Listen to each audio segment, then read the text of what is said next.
As Cathaoirleach of Longford County Council, I am delighted here to welcome you all to the launch of Aidan O'Hara's book here. A Damn Yankee I am, thanks. Particularly want to welcome the members of the O'Hara family, and I know this is a very special evening for them here this evening. Aidan and his wife Joyce has contributed a lot to the life of Longford since they have moved here nearly 20 years ago, 2004. Aidan is a well-known writer, broadcaster. This book is a real labour of love for him, and I know he has been working on it for many years, and it's wonderful to see it in print here this evening, tonight. We all know many Irish immigrants to America for centuries, and indeed many of us have relations who went on to live their lives for them in America. This book tells the story of Irish people in America at the time of the Civil War. The same that involved it took us a wheel of weeks. It did.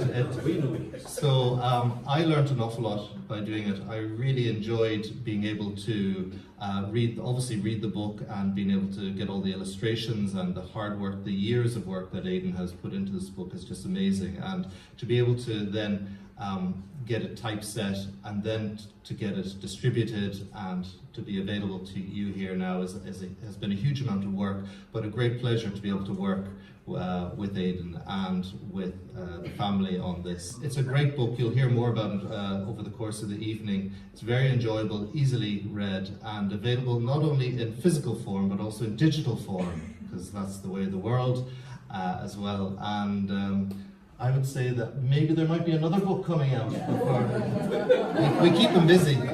Dr. Fergus O'Farrell is going to launch the book. He is going to introduce Aidan and he's going to give us his views on the book.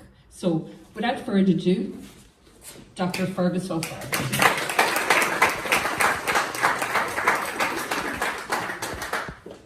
Cathaoirleach and Madam Librarian, distinguished guests and friends, it is indeed a great honour to me personally to be invited to launch A Damn Yankee, Am I?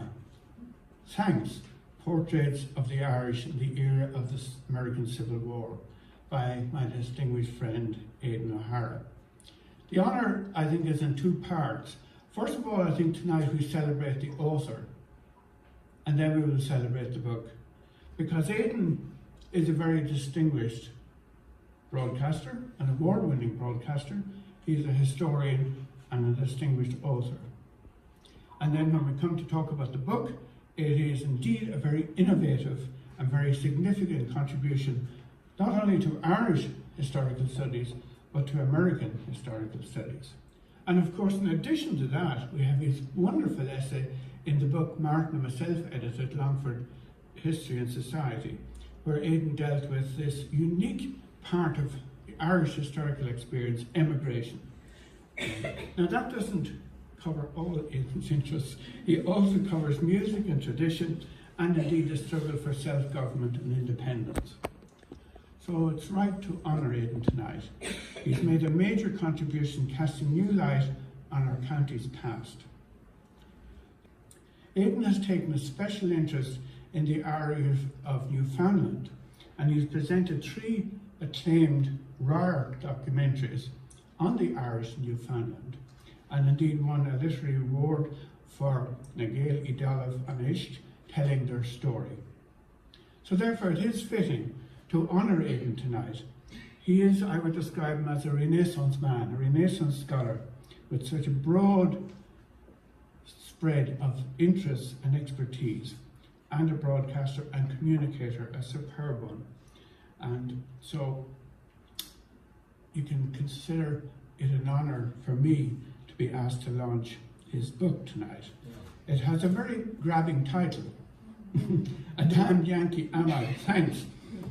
And of course, this book is a wonderful read because it captures the human and personal experiences of the Irish people in very traumatic times. The title actually derives from a County Cork man, a man called Michael Scannell.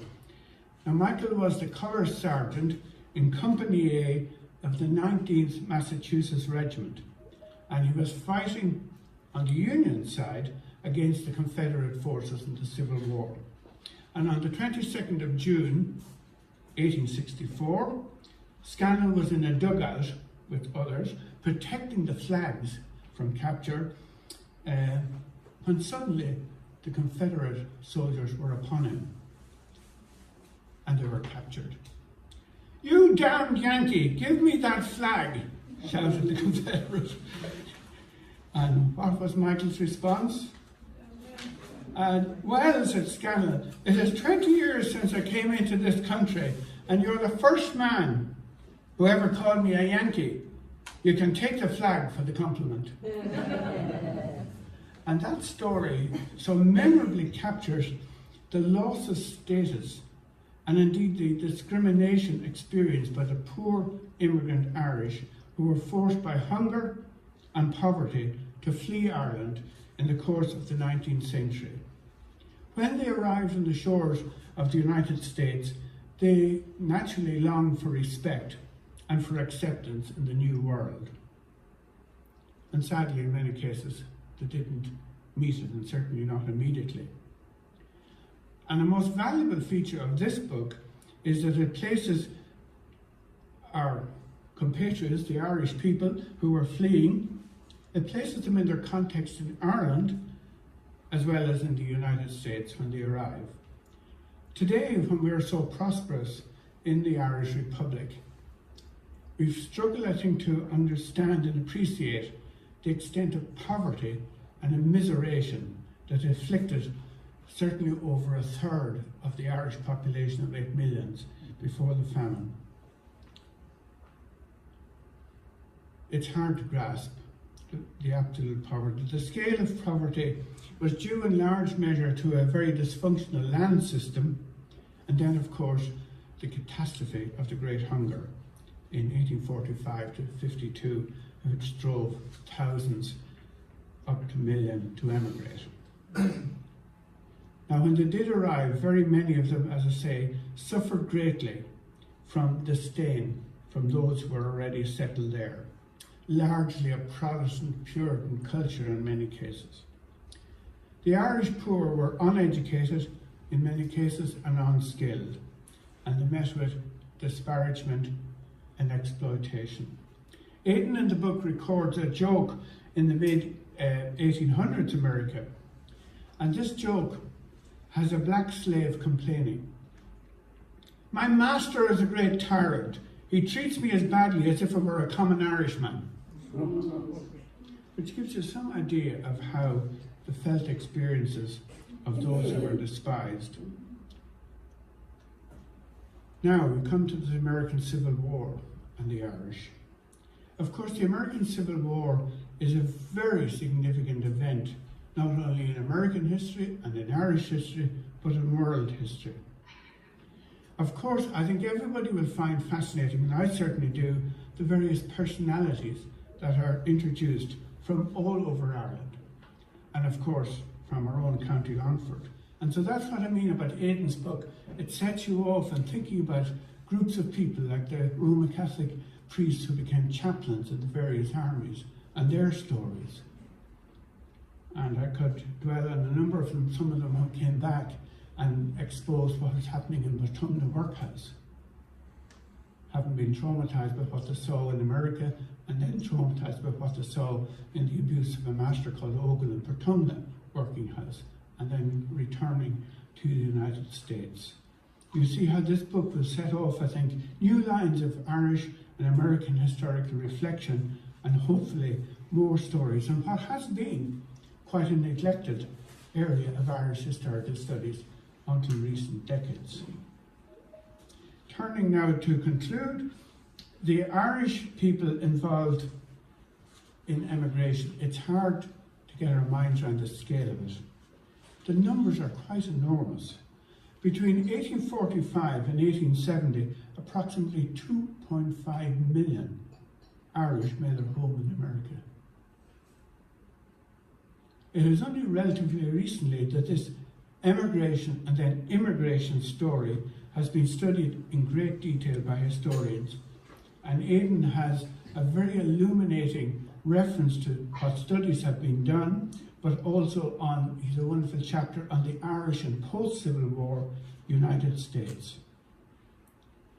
The stories have how these Irish immigrants, through education and hard work, improved their lives and obtained political influence.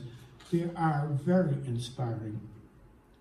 As early as 1870, we find that 20% of all school teachers in New York were Irish.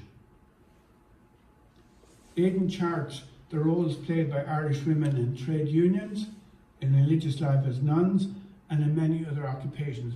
And a great deal of them started off in domestic service as maids and worked their way up. And of course, they couldn't just keep the money that they were earning. Their hard-earned money was sent home to their families and became a crucial part of life for many families on small farms in Ireland.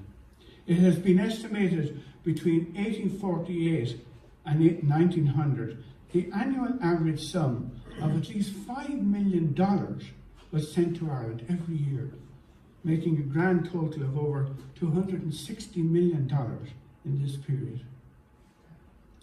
We owe a great deal to these people.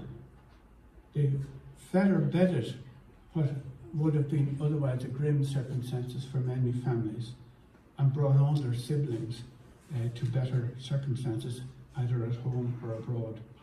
We owe them a great deal, and we certainly owe them the tribute that Aidan is paying them, and we should pay them, of learning their stories. We need Aidan's book to stimulate us to recover what is a great expanse of all our histories, of Irish people's history.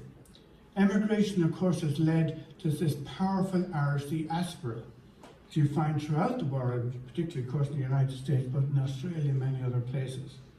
And the role they have played in our own development, Irish political developments, right from, you might say, the Home Rule, New Departure, IRB movements, cultural revival movements, right up through the independence movement, right up, of course, to the Good Friday Agreement, and still is a critical factor in Irish history and politics.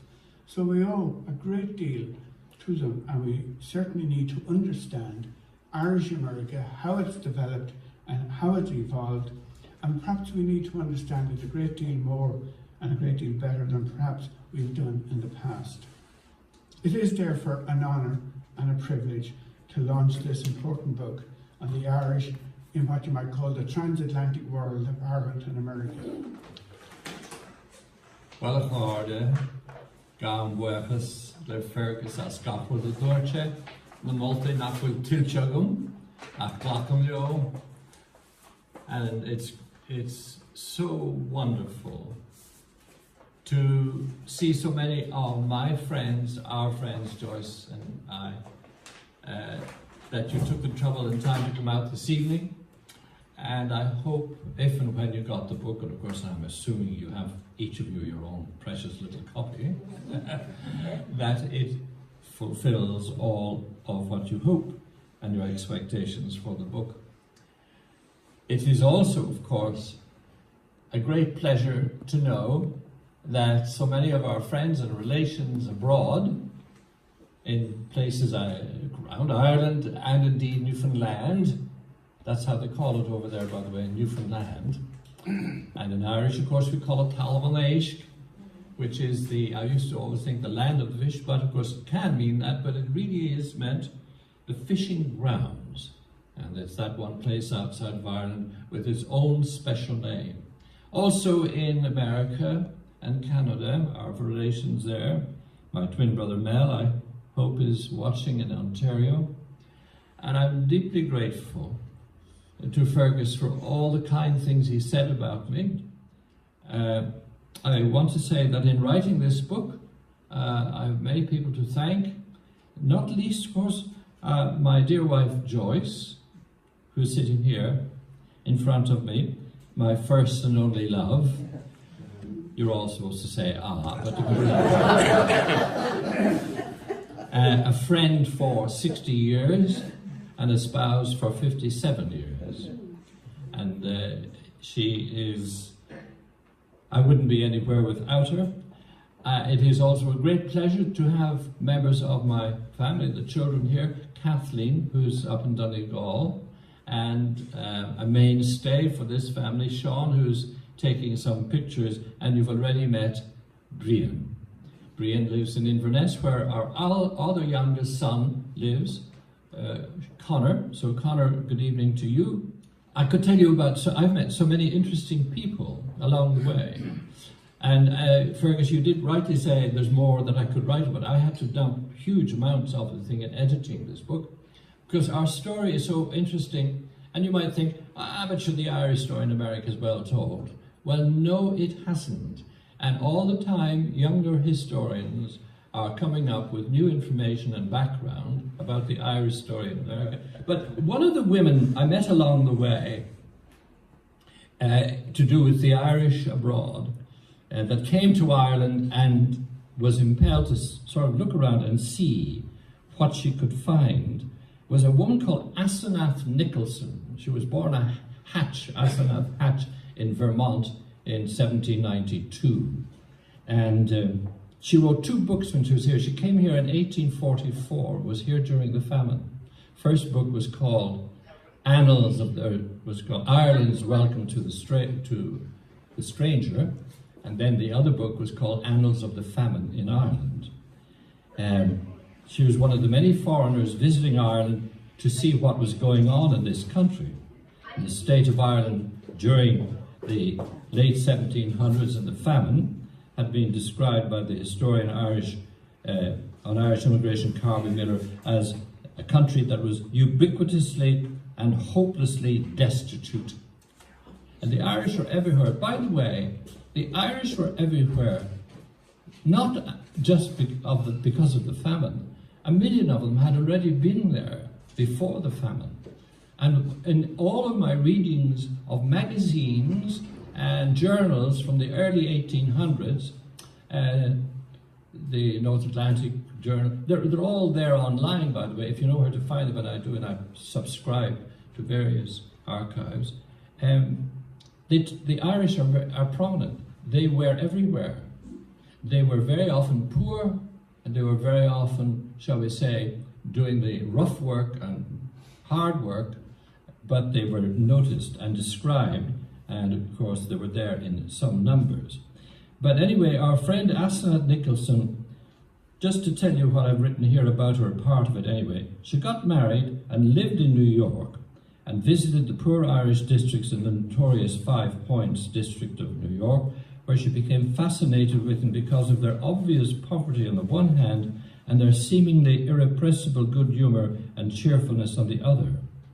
She said, "Often when seated at my fireside, I have told those most dear to my heart that God will one day allow me to breathe the mountain air of the sea-girt coast of Ireland and to sit down in their cabins and there learn what soil has nurtured, what habits have disciplined a race so patient and so impetuous, so revengeful and forgiving, so proud and so humble, so obstinate and so docile, so witty and so simple."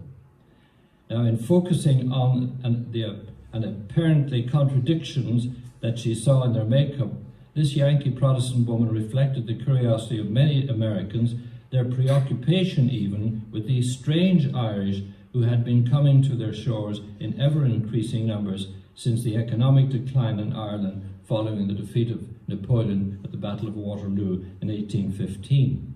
By the way, she grew up in Vermont, and from her earliest years, she heard stories from her God-fearing and upright congregation and his father about Napoleon, the French Revolution, the secession of the colonies, and the Irish rebellions. "Remember, my children," he would often say, "the Irish are a suffering people.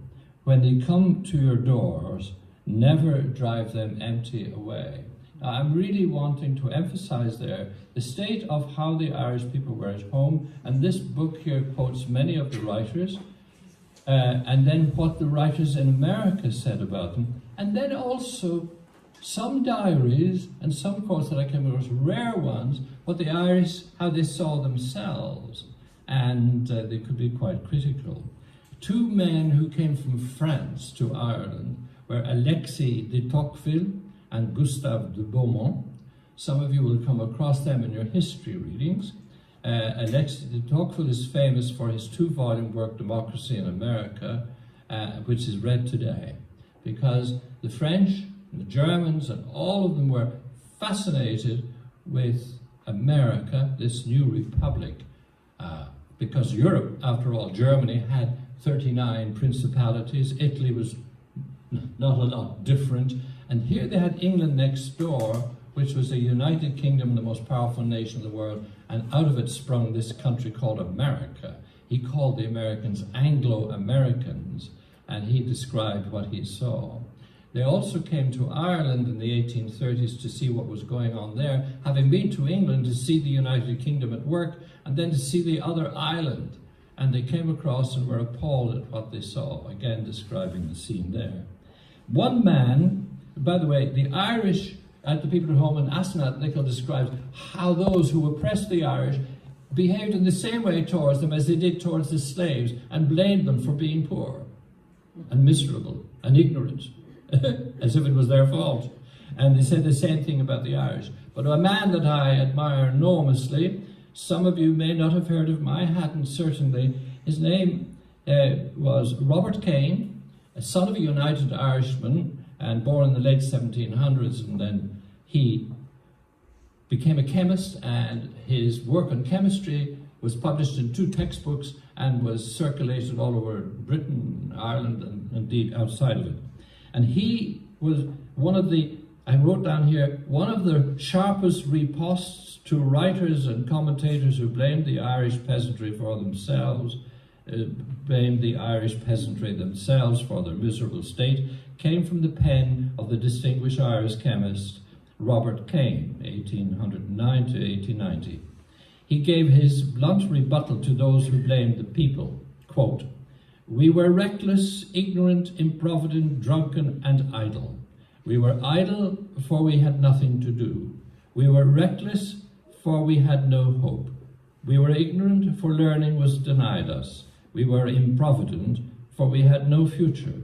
We were drunken, for we sought to forget our misery." Other writers, including the English that came to Ireland, were critical of what they found and blamed landlordism in many instances. Arthur Young, who came in 1780s or so, he described the Irish peasantry as being much more cheerful and jolly and bright and inquisitive than their English equivalents, who were a bit dour, he said. And a German visitor to Ireland made much the same remark. By the way, we hear about the Germans and the English and the others who came, but rarely do we hear what German visitors had to say, and there were many. And only a few years ago, a compilation of the translations from German, not read before in Ireland, came out, and I was lucky enough to get that. They are there too. And again, they described how the Irish love to dance and make music. And here in Longford, we know that that happened.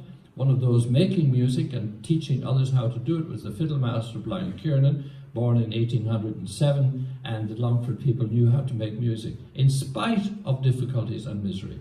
There was no dignity in poverty, but the people tried to rise above it. I want to end up then with a quote from another extraordinary individual, and this is moving along to the Civil War per se itself. Her name was Jenny Rogers from Clotterhead, County Louth, and she was also known as Albert DJ Cashier. And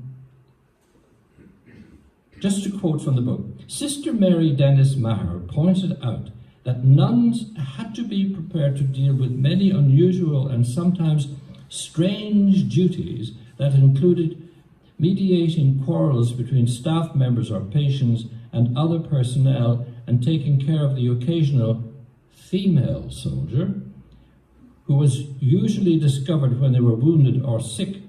It is difficult to be precise about the number of women soldiers that fought in the war, but estimations range from 400 to 750. The most noted of them all, folks, was a woman from County Louth, Jenny Hodgers, the son of Patrick and Alice Hodgers. And I have photographs in the book of her. A couple of photographs. There it is there, page 347. And she fought all through the war, folks. She was a little short kid, because they didn't know that she wasn't a gal, but a guy. And I quote here in the book, and I haven't time to go through it, but men who fought with her thought that she was very private. He was very private. He was known as Al. Al toted a big, heavy musket like all of the other guys and was a crack shot. She was captured one time and knocked the guy who was Confederate soldier that was guarded, knocked him down and made off and continued fighting to the end of the war. And she remained as Al the cashier all her life after that and got a pension as a man. Her tombstone had both her names because afterwards somebody conceded the right for her to be both. And she's down on the gravestone, it says, Jenny Hodgers, alias Albert D. de Cashier. There are many other stories. I have run over by time. I recommend the book highly. And for many other stories that I wish I could share with you now, but I can't. I want to say again thanks to the library and to the County Council and to all of you for coming, and I hope you enjoy the read. God bless.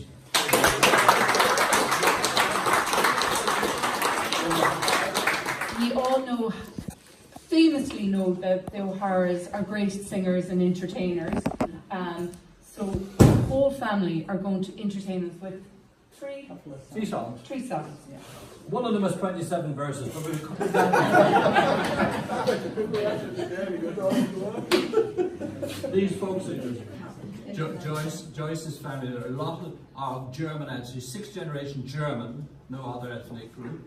She's a Kuntz, and so we have a nickname. I'm Hugs O'Hara and she's Cuddles Kuntz. And that's Cuddles with a K. Now, the song we're going to start with is a sing-along, and I know there are singers there. Thomas I go, you're leading from the back, I hope. And others of you that are there, we'd love you to join in. And the song we're going to sing is again a connection with Ireland and America. And a remarkable woman called Gillian Murphy that I've spoken to you about before. She was a song collector, and she remember getting one folk song from the Prime Minister of Australia, Roger from Kildare.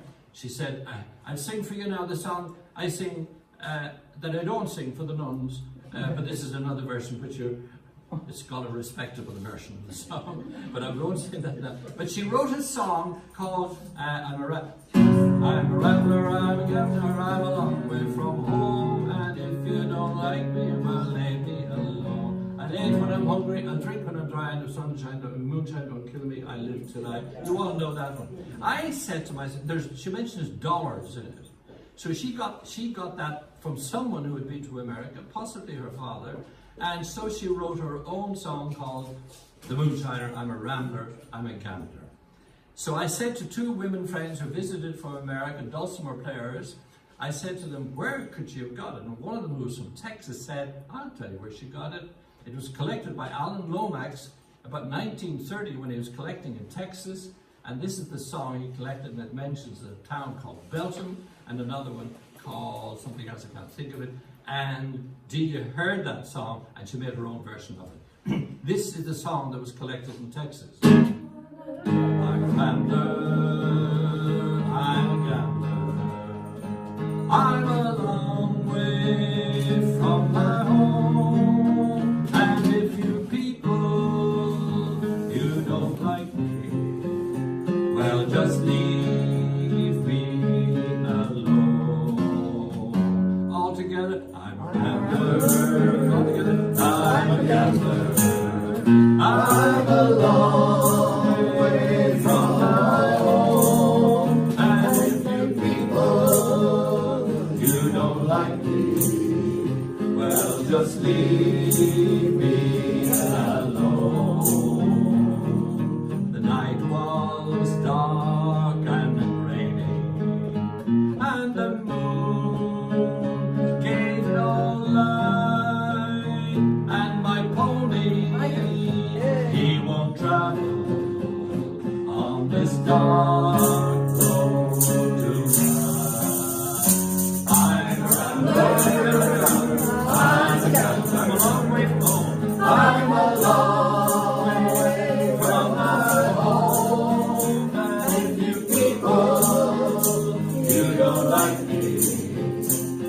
just leave me alone. Well, I once had me a true love, and her age was just 18. She was the flower of Belgium and the rose of Celine.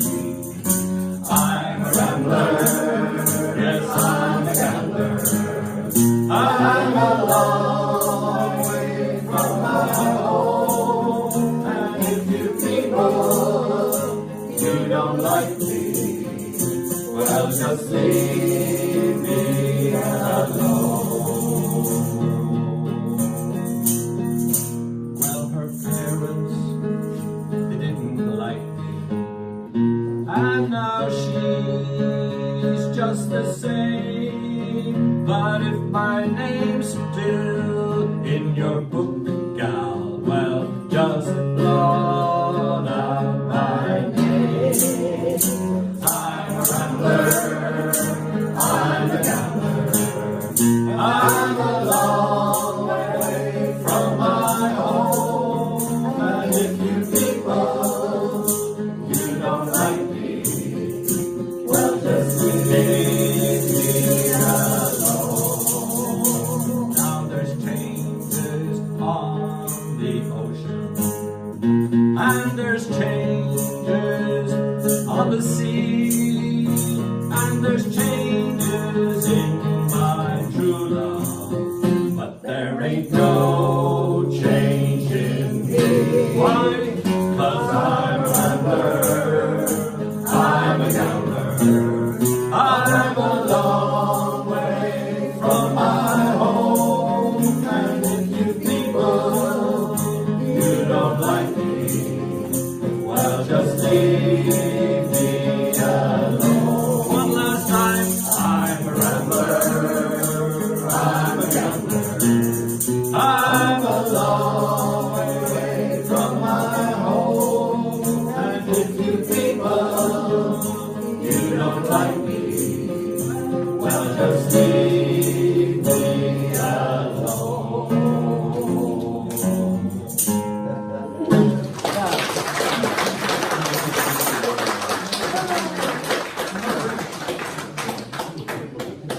Oh, because of time? Yeah. One more. Okay. Years ago, John Bannon. The pink, the lily, and the blooming rose grow in the garden where my love goes. The little small birds, they do rejoice when they think they hear my love Jimmy's voice. Oh, James Mockery, I do love thee well. I love thee better than tongue can tell. There's not one drop of the morning dew that's half so sweet as one kiss from you. The pink, the lily, and the blooming rose